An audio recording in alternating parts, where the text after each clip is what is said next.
नमस्कार, मैं हूं श्वेता सिंह और आप देख रहे हैं आज तक। हमारे तिरंगे की शान की रक्षा करते हुए हमारे जवान लगातार दिन रात एलएसी हो या एलओसी वहां पर लगे रहते हैं। लेकिन आज की तारीख में अगर चीन एलएसी पर धीरे धीरे करके पीछे हट रहा है, अगर पाकिस्तान एलओसी पर हमेशा घबराया सा रहता है, तो इनमें हाथों की ताकत भी है और हथियारों की शक्ति भी है। आज ऐसे ही कुछ हथियारों से आपको रूबरू कराते हैं।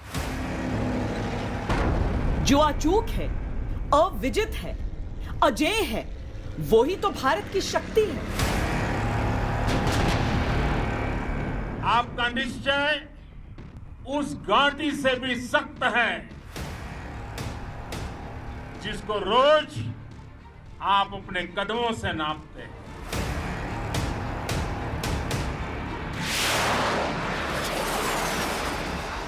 जो अभेद्य है, अटूट है, अविनाशी है, वो ही तो भारत का पराक्रम है।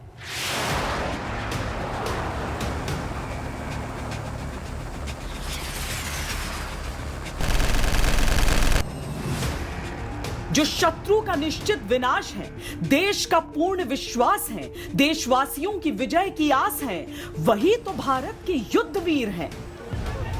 हम वो लोग हैं जो बांसुरी धारी कृष्ण की पूजा करते हैं, तो हम वही लोग हैं जो सुदर्शन चक्रधारी कृष्ण को भी आदर्श मान करके चलते हैं। 2 महीने से ज्यादा चला गतिरोध आखिरकार टूटने लगा है। चीन अपनी हद में लौटने लगा है। भारत माता की अभी फैसला किया है उसमें कि हम हर एक फ्रिक्शन पॉइंट से पीछे हटेंगे, उसका तरीका क्या होगा, इसके बारे में बात किया है।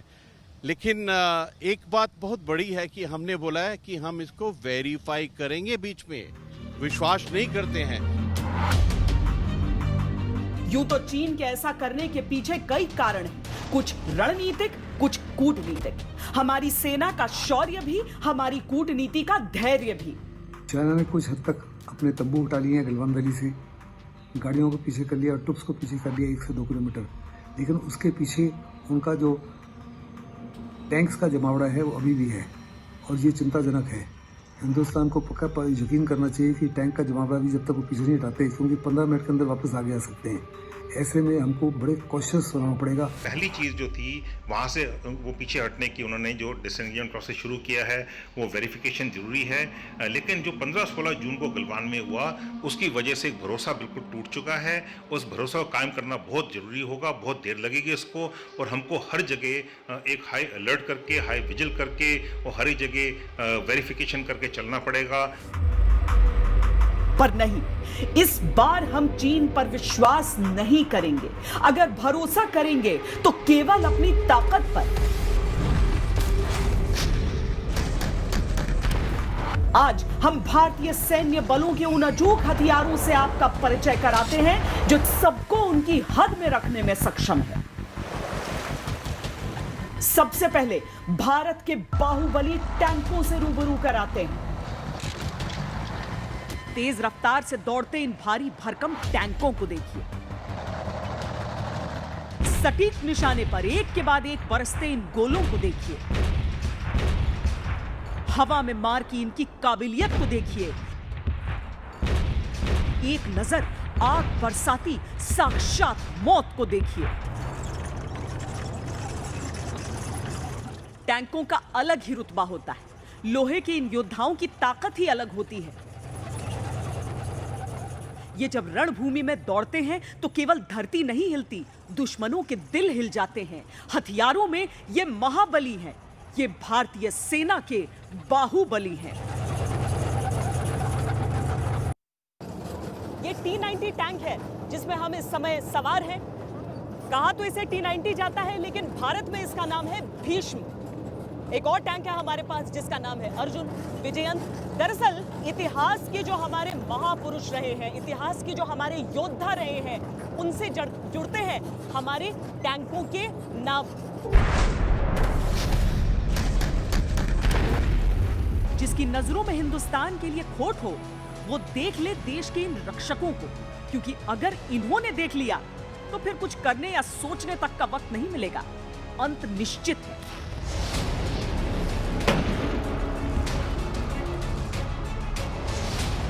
न पानी में, न जमीन पर, न आसमान में दुश्मन चाहे जो हो, जैसा हो, वो इसके निशाने से बच नहीं सकता। इसका कवच अभेद्य है, निशाना अचूक। दुश्मन अगर भूल गया हो तो आइए उसे फिर याद दिला दें कि जब भी वो नापाक नजर हिंदुस्तान की तरफ उठाने के बारे में सोचे या इरादा करे तो एक बार भारतीय सेना की इन अद्भुत सुरक्षा कवच और यमदूतों के बारे में सोच जरूर ले। इन धमाकों के बीच जब आप होते हैं, सामने होते हैं, प्रत्यक्ष होते हैं तो आप थर्रा उठते हैं। आप समझिए युद्ध क्षेत्र में किस तरह की परिस्थितियां रहती होंगी। दोनों तरफ से भारी गोले एक दूसरे के ऊपर साथ साथ कर दागे जाते हैं। निशाना कितना सटीक है आपका, कितना आप सही फैसला उस समय पर ले पाते हैं। एक भारी टैंक को चलाते हुए, उन सारी चीजों को देखते हुए, अपने लक्ष्य को साधते हुए ये पूरी कार्रवाई को अंजाम दिया जाता है।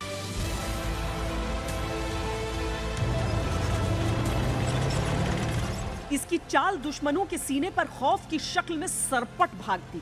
इसका निशाना भीष्म प्रतिज्ञा की तरह अडिग होता है। रूस ने इसे T-90 नाम दिया था, लेकिन हिंदुस्तान गर्व से इसे भीष्म कहता है। मौजूदा दौर में भीष्म भारतीय सेना का सबसे विशालतम टैंक है। भीष्म को न परमाणु हथियार नुकसान पहुंचा सकता है, न जैविक हथियार, लेकिन इसकी जद में जो आएगा उसका बच पाना मुश्किल ही नहीं, नामुमकिन है। इस टैंक की ताकत इसकी 125 मिलीमीटर स्मूथ बोर गन है।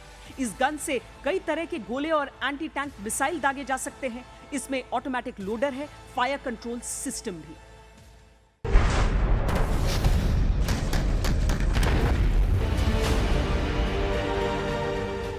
T-72 अजय मार्क 1 रूस के T-72M1 का भारतीय वर्जन। ये एक्सप्लोसिव रिएक्टिव आर्मर यानी ERA से लैस है। इसे ऐसे समझिए कि ये टैंकों का कवच है। अगर दुश्मन आक्रमण करे तो टैंक के भीतरी हिस्से को नुकसान ना हो। इसमें 12 स्मोक ग्रेनेड लॉन्चर लगे हैं। इस तस्वीर के जरिए देखिए कि अगर मैदान जंग में टैंक को अपनी पोजीशन बदलनी हो तो धुएं के इस गुबार के पीछे वो कैसे ओझल हो सकता है।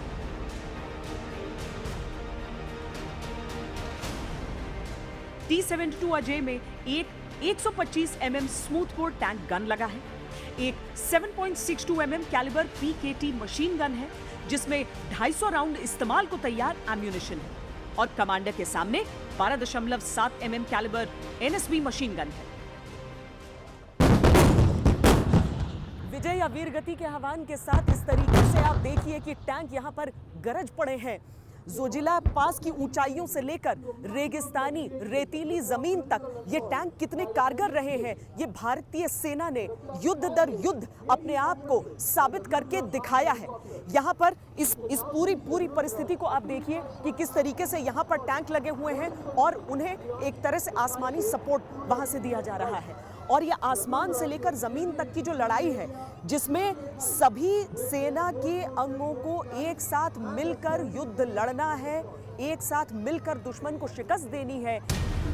सिर्फ हमारे युद्धक टैंक ही नहीं, हमारी आर्टिलरी भी बेजोड़ है।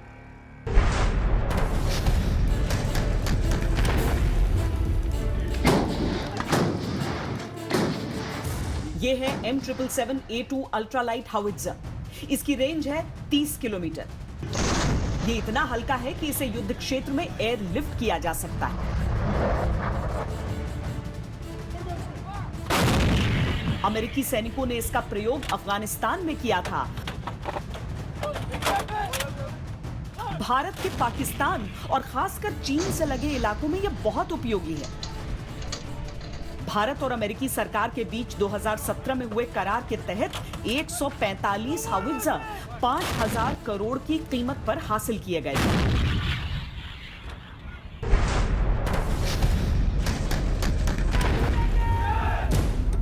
भारत ने लद्दाख में करगिल युद्ध के गेम चेंजर बोफोर्स को भी तैनात किया है। ऊंचे और दुर्गम पहाड़ों की लड़ाई में तोपखाने की बहुत ज्यादा अहमियत होती है, क्योंकि तोपें एक पल में युद्ध की दिशा बदल देती हैं। भारत में जब भी जय जवान कहा जाता है तो साथ में जय किसान का नारा गूंजता है, लेकिन जय विज्ञान का नारा भी उतना ही जरूरी है। यहाँ पर हमारे भारत में विकसित आप वो हथियार देख सकते हैं जो दुश्मनों के पसीने छुड़ा देता है। बोफोर्स 155 mm तोप है। इसकी मारक क्षमता अचूक है। ये रेगिस्तान से लेकर ग्लेशियर तक में सक्षम है।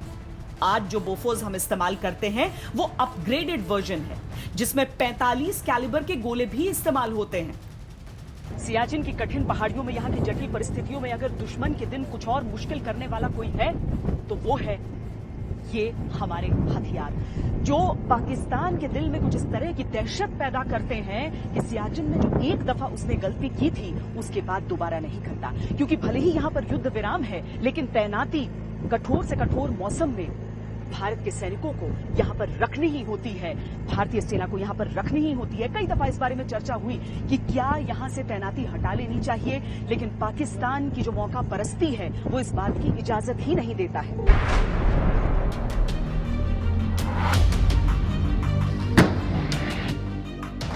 K9 वज्र हाल ही में भारतीय सेना में शामिल की गई 48 टन की गन है। इसकी मारक क्षमता 38 किलोमीटर है और ये 60 किलोमीटर प्रति घंटे की रफ्तार से दौड़ने में सक्षम है। इस कारण ये मैकेनाइज्ड दस्तों के साथ समान रफ्तार से दौड़ सकती है और इसमें स्मॉल आर्म्स फायर और एंटी पर्सनल माइंस से संरक्षण है और जैविक और रासायनिक हमले से भी। इनमें से कुछ हथियार लद्दाख में तैनात हैं, कुछ ऐसे हैं जिनकी जानकारी हम इसलिए दे रहे हैं ताकि आपको उस शक्ति का एहसास हो। लेकिन लद्दाख के आसमान में जो शस्त्र शक्ति लगातार दिख रही है वो तो दुश्मनों के हाथ पांव ठंडे कर रही है। वायुसेना के ये जो ट्रांसपोर्ट विमान होते हैं उनकी अपनी बहुत बड़ी महत्ता होती है। युद्ध क्षेत्र में अगर सैनिकों को बड़ी तादाद में पहुंचाना हो तो उसमें कारगर। लेकिन सबसे बड़ी चीज ये कि जिन देशों में कोई कठिनाई होती है, लोगों को वहां से निकाल कर लाना होता है, तो एयरलिफ्ट यही करते हैं। भारतीय वायुसेना इकलौती वायुसेना है जो C-17 globe master 3, C-130J super Hercules और 276 तीन सबसे बड़े ट्रांसपोर्ट एयरक्राफ्ट का प्रयोग करती है और अलग अलग परिस्थितियों में इनका पूर्ण प्रयोग होता है। ये प्लेन अपने आप में एकदम खास है। ये ऑल वेदर कैपेबल है और ये टैक्टिकल एयरक्राफ्ट है जो इंडियन एयरफोर्स के पास है एंड इसकी बहुत सारी कैपेबिलिटीज़ हैं ऑपरेशनल सिनेरियो में विच हम जिसको यूज़ कर सकते हैं। हायर एल्टीट्यूड जाते ही एयर डेंसिटी कम हो जाता है, तो एयरक्राफ्ट का जो इंजन का परफॉर्मेंस है कम हो जाते हैं। हर जहाज का प्रॉब्लम है। So these aircraft are so powerful, इतना पावरफुल है कि उसके बाद भी ये काफ़ी ज़्यादा लोड लेके उतना हाई एल्टीट्यूड, फॉर एग्जाम्पल मैं आपको ले बता सकता हूँ, Leh is around 11,000 feet above mean sea level.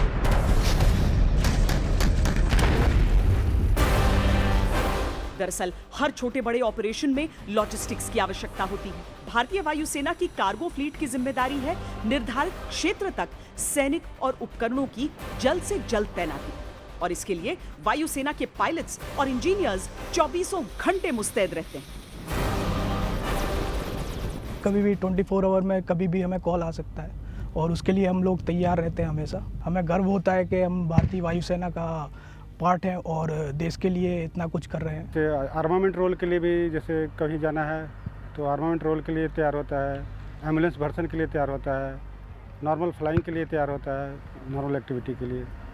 तो अलग अलग एक्टिविटी के लिए अलग अलग टाइम चाहिए। हमारी सबसे बड़ी जिम्मेदारी हम मानते हैं कि हम शॉर्टेस्ट पॉसिबल टाइम में एयरक्राफ्ट को रेडी कर सके as a maintenance team and हमारे फ्लाइंग क्रू को एयरक्राफ्ट प्रोवाइड कर सके कोई भी रेस्क्यू मिशन के लिए। ये मेंटेनेंस काफ़ी महत्वपूर्ण पार्ट है जहाज़ का। बिना मेंटेनेंस के कोई भी एयरक्राफ्ट फ्लाई नहीं कर सकता। संघर्ष की स्थिति में ऐतिहासिक तौर पर ट्रांसपोर्ट विमानों का बड़ा किरदार रहा है।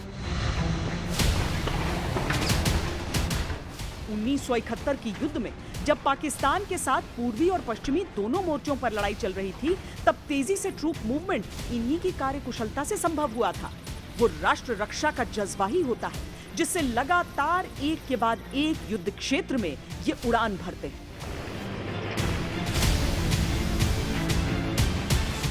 इसमें जो जुनून और एक अलग तरह का एडवेंचर है जो कि हर दिन हर पल देखने को मिलता है।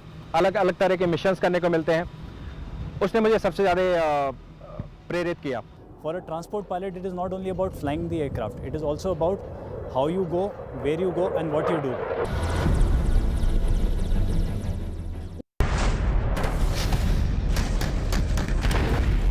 देखने में बहुत भारी भरकम, नाम है हर्क्यूलिस, लेकिन ये रेत से लेकर दुनिया की सबसे ऊंची हवाई पट्टी पर लैंड कर चुके हैं।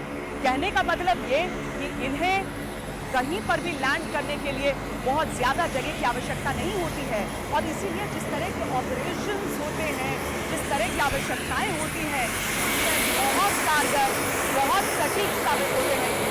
लेकिन उसके साथ ही उतना ही महत्वपूर्ण है कि जो हाथ इन्हें उड़ाते हैं, जो पायलट इनमें सवार होते हैं, उनकी भी सूझबूझ, उनकी भी शक्ति बेमिसाल होती है। लद्दाख के दौलत बेग ओल्डी एयर स्ट्रिप पर लैंड करके भारतीय वायुसेना ने विश्व रिकॉर्ड बनाया। 16,614 फीट की ऊंचाई पर इससे पहले C-130J ने कभी लैंड नहीं किया था। की अपनी स्पेसिफिकेशंस होती हैं, लेकिन इसकी खास बात यह है कि ये शॉर्ट रनवेज पे, सेमी प्रिपेयर्ड या अनपेव्ड रनवेज पे भी लैंड कर सकता है। इस मशीन की सबसे खास बात यह है कि जितना बड़ा इसका साइज़ है, जितना इसकी ज़्यादा लोड कैरिंग कैपेसिटी है या फिर जिस तरह की एंड्योरेंस है, उसके हिसाब से इसको जो लैंड और टेक ऑफ करने के लिए जो रनवे की पट्टी चाहिए होती है वो बहुत कम चाहिए होती है, और हम अनप्रिपेयर्ड सरफेस में भी इसको लैंड एंड टेक ऑफ करा सकते हैं। हमेशा कहा गया कि भविष्य के युद्ध में वायुसेना की जरूरत पड़ेगी। बालाकोट जैसे ऑपरेशन के बाद समझ लीजिए कि वो भविष्य आ चुका है।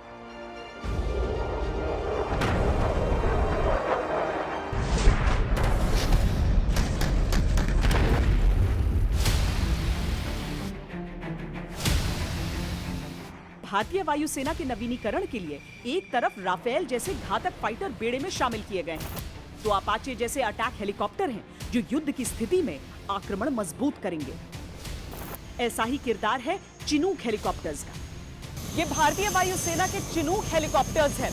इनकी शक्ति इस बात से समझिए कि 12 से 15 टन का वजन लेकर ये उड़ान भर सकते हैं। युद्ध के क्षेत्र में चाहे सेना का भारी भरकम साजो सामान पहुंचाना हो या फिर बड़ी संख्या में ट्रूप्स को पहुंचाना हो, ये चिनूक हेलीकॉप्टर्स हर जगह कारगर साबित होते हैं। ये करगिल युद्ध का अचूक अस्त्र है MiG-29, जिसने दुश्मन के होश उड़ा दिए थे। एक तरह से हम देखें तो भले ही विमान रूसी है, लेकिन भारत में जितना इस्तेमाल हुआ है अब ये लगभग स्वदेशी हो चुका है। इसमें जिस तरह के अपग्रेड्स हुए हैं, जिस तरह के अपडेट्स हुए हैं, उसने इसे इतना सक्षम बना दिया है कि कहीं भी युद्ध लड़ा जाए, ये भारत का अचूक अस्त्र हर जगह साबित होंगे।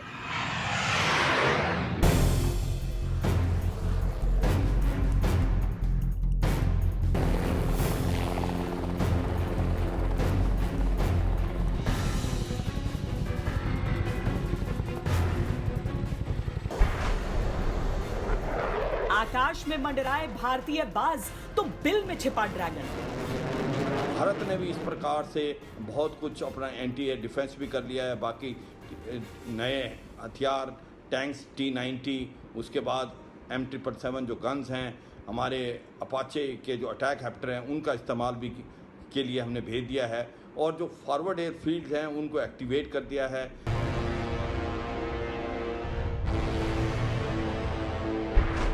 आसमान में गरजे भारत के वायुवीर तो गूंगा हुआ ड्रैगन।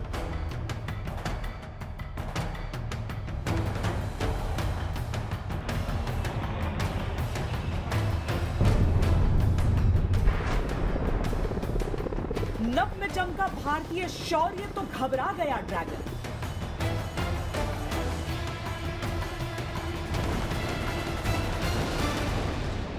तो जो हालात बने हुए हैं आज के दिन में लद्दाख के कारण, चाइना की एयरफोर्स तैनात है, इंडियन एयरफोर्स तैनात है, कुछ चाइनीज़ जहाज एक्सरसाइज के नाम पे गए हुए हैं पाकिस्तान के अंदर। इन हालात में इंडियन एयरफोर्स जो आज 30 स्क्वाड्रन तक नीचे आ चुकी है, उनके रफाल के आने से एक बहुत बड़ी कैपेबिलिटी इंडियन एयरफोर्स की बढ़ जाएगी। भारत की अग्रिम तैयारी की खबरों ने चीन के पैर उखाड़ दिए। हालांकि उसकी सांसें तभी उलझने लगी थीं जब से उसने भारत की मौजूदा शक्ति का आकलन शुरू किया था।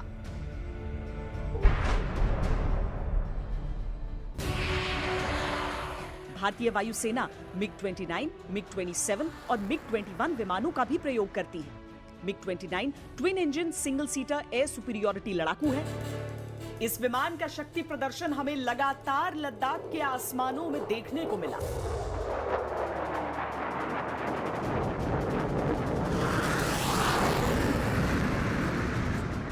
करगिल युद्ध के दौरान ऑपरेशन सफेद सागर के जरिए भारतीय वायुसेना का बहुत बड़ा योगदान था और जिस स्क्वाड्रन ने सबसे अधिक सॉर्टीज वहां की थी वो एक MiG-29 की ही स्क्वाड्रन थी। MiG-27 एक single seater single engine tactical strike fighter है, तो MiG-21 बाइसन एक मल्टी रोल फाइटर जो ग्राउंड अटैक में पारंगत है। विंग कमांडर अभिनंदन MiG-21 बाइसन में ही सवार थे जब उन्होंने पाकिस्तानी F-16 को मार गिराया था। तकनीकी तौर पर F-16 MiG-21 से बेहतर और उन्नत विमान है, लेकिन एक तरफ होते हैं उपकरण और दूसरी ओर होते हैं इंसान। यही भारतीय वायुसेना की खूबी है कि हमारे पायलट्स विश्व में सर्वश्रेष्ठ हैं। जो एक्सपोजर इंडियन एयरफोर्स में मिलता है आपको, वो एक स्टव पाइप टाइप का एक्सपोजर नहीं है। आपको बहुत ही ब्रॉड काइंड ऑफ एक्सपोजर मिलता है। एंड आप जब एक दूसरे के साथ फ्लाई करते हैं विद इन एयरफोर्स, सो आप एक किसी फ्रेंची सिस्टम के साथ फ्लाई कर रहे हैं, कभी आप रशियन सिस्टम के साथ फ्लाई कर रहे हैं, कभी आप इंडिजिनस के साथ फ्लाई कर रहे हैं, आप LCA, so it is very very enriching experience overall, and that is our strength I think. मौजूदा हालात में सरहद पर भारत और चीनी सेनाएं आमने सामने खड़ी हैं। प्रधानमंत्री नरेंद्र मोदी ने फॉरवर्ड पोस्ट पर पहुंचकर चीन को सीधी चुनौती दी है। इस वक्त हम वायुसेना के एक फॉरवर्ड एयर बेस पर मौजूद हैं, जहां पर हमारे साथ फाइटर पायलट मौजूद हैं और उनसे जानेंगे किस तरह से वायुसेना की तैयारी है। आपसे जानना चाहूँगा सर कि इस वक्त आप लोग फॉरवर्ड एयर बेस पर हैं, मौजूदा जो हालात हैं, दोनों सेनाओं के बीच में झड़प हो चुकी है, क्या तैयारी है वायुसेना की? भारतीय वायुसेना ऑपरेशंस के लिए पूरी तरीके से तैयार है। वायु शक्ति जो कि युद्ध का एक बहुत महत्वपूर्ण पहलू है और इस इलाके में ये एक बहुत ही महत्वपूर्ण भूमिका निभाएगी। हमारे पास सभी चुनौतियों से लड़ने के लिए सभी संसाधन हैं और भारतीय वायुसेना हर तरीके से तैयार है किसी भी चैलेंज को मीट करने के लिए। अब तक भारतीय वायुसेना के पास जो फाइटर मौजूद हैं उनमें है सुखोई 30 MKI, 2500 किलोमीटर प्रति घंटे की अधिकतम रफ्तार के साथ ये तमाम तरह के मीडियम रेंज गाइडेड हवा से हवा में मार करने वाली मिसाइल ले जाने में सक्षम है। मिराज 2000 एक मल्टी रोल फाइटर है। इनके निर्माता वही हैं जिन्होंने राफेल विमान का निर्माण किया है।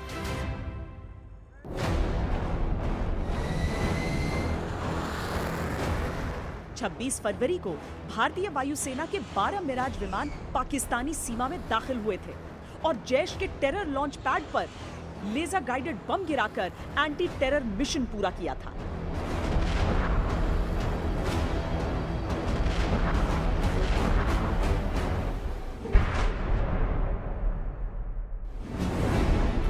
भारत के फाइटर्स में जैगवार भी शामिल है, जो एक twin engine single seater deep penetration strike aircraft है।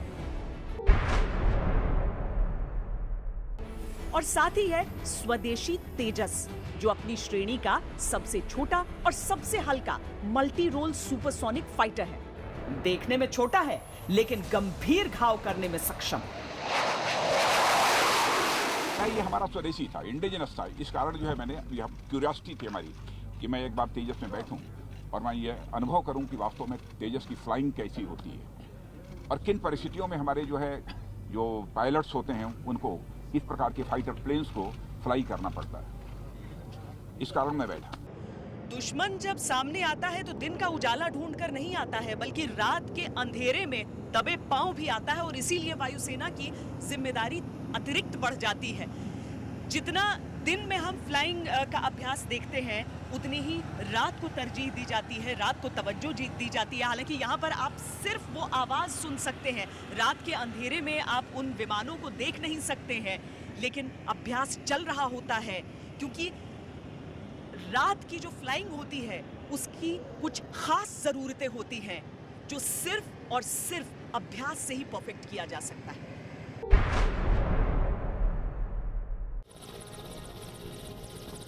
उरी हमले के बदले में भारत की सर्जिकल स्ट्राइक के दौरान भी सेना के कमांडोज को सरहद पार पहुंचाने में भारतीय वायुसेना का रोल निर्णायक था।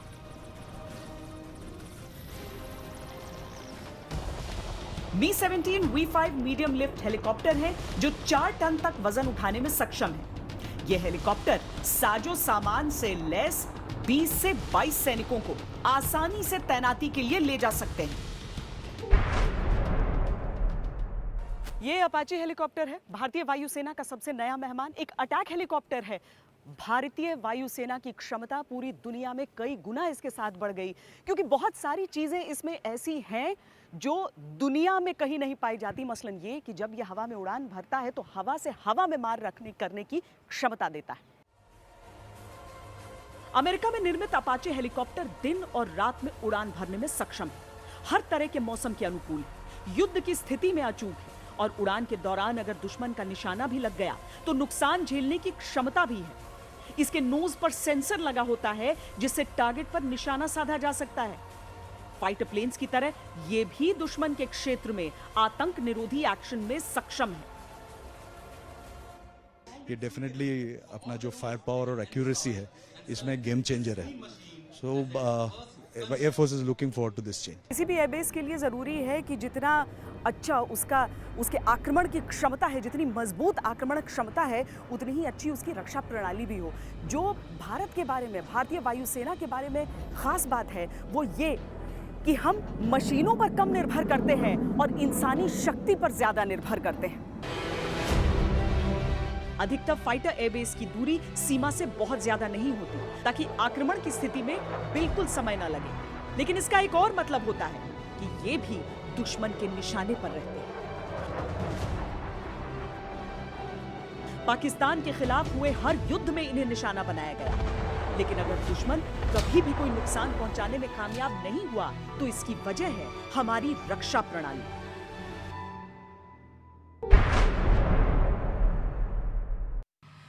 कितना जरूरी होता है एक एयरबेस की सुरक्षा को दुरुस्त रखना? देखिए, आप ये समझ लीजिए कि अगर एयरबेस सुरक्षित ना हो तो यहाँ से आप लड़ाई नहीं कर पाएंगे। क्योंकि अगर अटैक इस बेस पर अटैक हुआ, यहाँ डैमेज हुआ, रनवे डैमेज हो गया या हमारे इंस्टॉलेशंस डैमेज हो गए तो फ्लाइंग नहीं हो पाएगी। फ्लाइंग बहुत रिस्ट्रिक्शंस पड़ेगा। तो हमारी जो रेड जाएगी, स्ट्राइक जानी होगी या हमारी जो air defence aircraft take off करने होंगे इस बेस से, वो नहीं कर पाएंगे। हमारे पास 2 फ्लाइट से कॉम्बैट फ्लाइट्स हमारे पिचौरा डिफेंस सिस्टम के जो मेरी स्क्वाड्रन के हैं, जो हम यहाँ पे डिप्लॉयड है और हमारा काम है इस बेस को प्रोटेक्शन प्रोवाइड करना, इसकी रक्षा करना। सर, इसमें हम देखते हैं कि कुछ सेकंड्स में कब विमान आते हैं, निकल जाते हैं, तो यानी आपका जो खतरा है जिससे आप लड़ रहे हैं वो भी कुछ पलों का खेल है।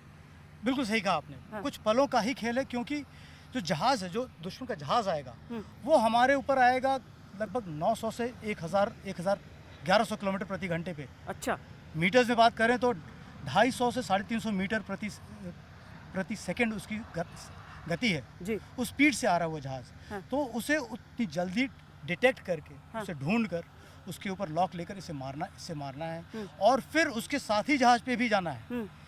क्योंकि कोई भी दुश्मन जहाज़ अकेला नहीं आएगा, उसके साथ और भी जहाज होंगे, वो हमेशा एक पैकेज में आएगा।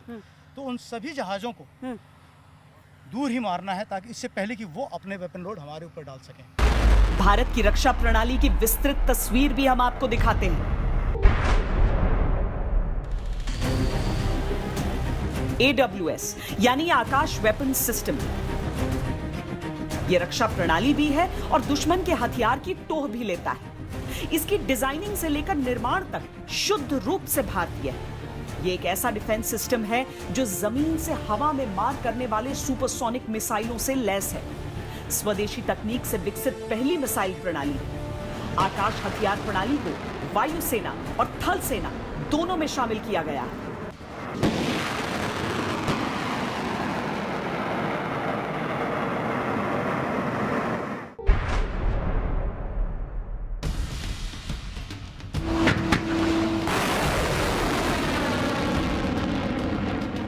इस सिस्टम को बहुत ऊंचाई पर उड़ने वाले फाइटर जेट्स के लिए लगाया गया है। इसकी रेंज 150 से 300 किलोमीटर के बीच है। यह सिस्टम लॉन्ग रेंज बॉम्ब से बचाने में बहुत महत्वपूर्ण भूमिका निभा सकता है। इन्हीं की जगह लेने के लिए S-400 एयर डिफेंस सिस्टम की खरीद की प्रक्रिया चल रही है। चीन के लाख आपत्ति के बावजूद यह प्रणाली भारत आने ही वाली है। यह डिलीवरी तो एक्चुअली मई के अंत तक हो जानी थी जी। लेकिन अब कोरोना से फ्रांस भी प्रभावित है। बट नेचुरल है कि कुछ ऐसे कारण थे जिन कारणों से विलंब हुआ था। और हमारा भी यहाँ पर अंबाला में जो इंफ्रास्ट्रक्चर तैयार होना चाहिए था उसके लिए, उसमें भी थोड़ा सा समय लग रहा था। मैं समझता हूँ कि जुलाई के अंत तक राफेल भारत की धरती पर होगा।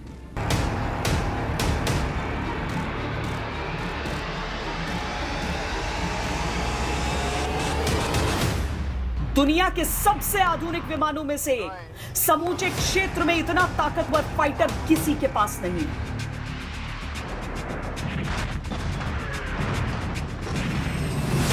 पता है कि हमारे पास 36 राफेल आने वाले हैं। हमारे पास Su-30 काफ़ी हैं और जब Su-30 को राफेल के साथ मिल के एक पैकेज में यूज़ किया जाए, इसकी एम्प्लॉयमेंट फिलॉसफी अकॉर्डिंगली बनाई जाए, तो ये एक बहुत ही पोटेंट फोर्स हो सकती है।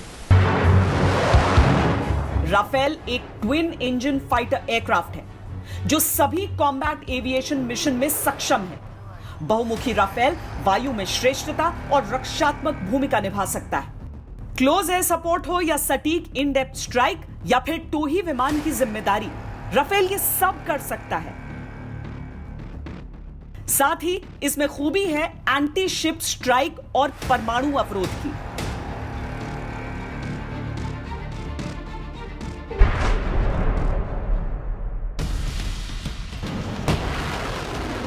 यह दुनिया का सबसे आधुनिक मिसाइल डिफेंस सिस्टम है जिसका तोड़ किसी के पास नहीं है। अगर देश पर मिसाइल, मानव रहित टोही विमान और लड़ाकू विमान एक साथ आक्रमण भी कर दें तो यह एक साथ सबको मार गिरा सकता है। मल्टीपल टारगेट को नष्ट करने में सक्षम यह प्रणाली बहुत तेजी से डिप्लॉय होती है।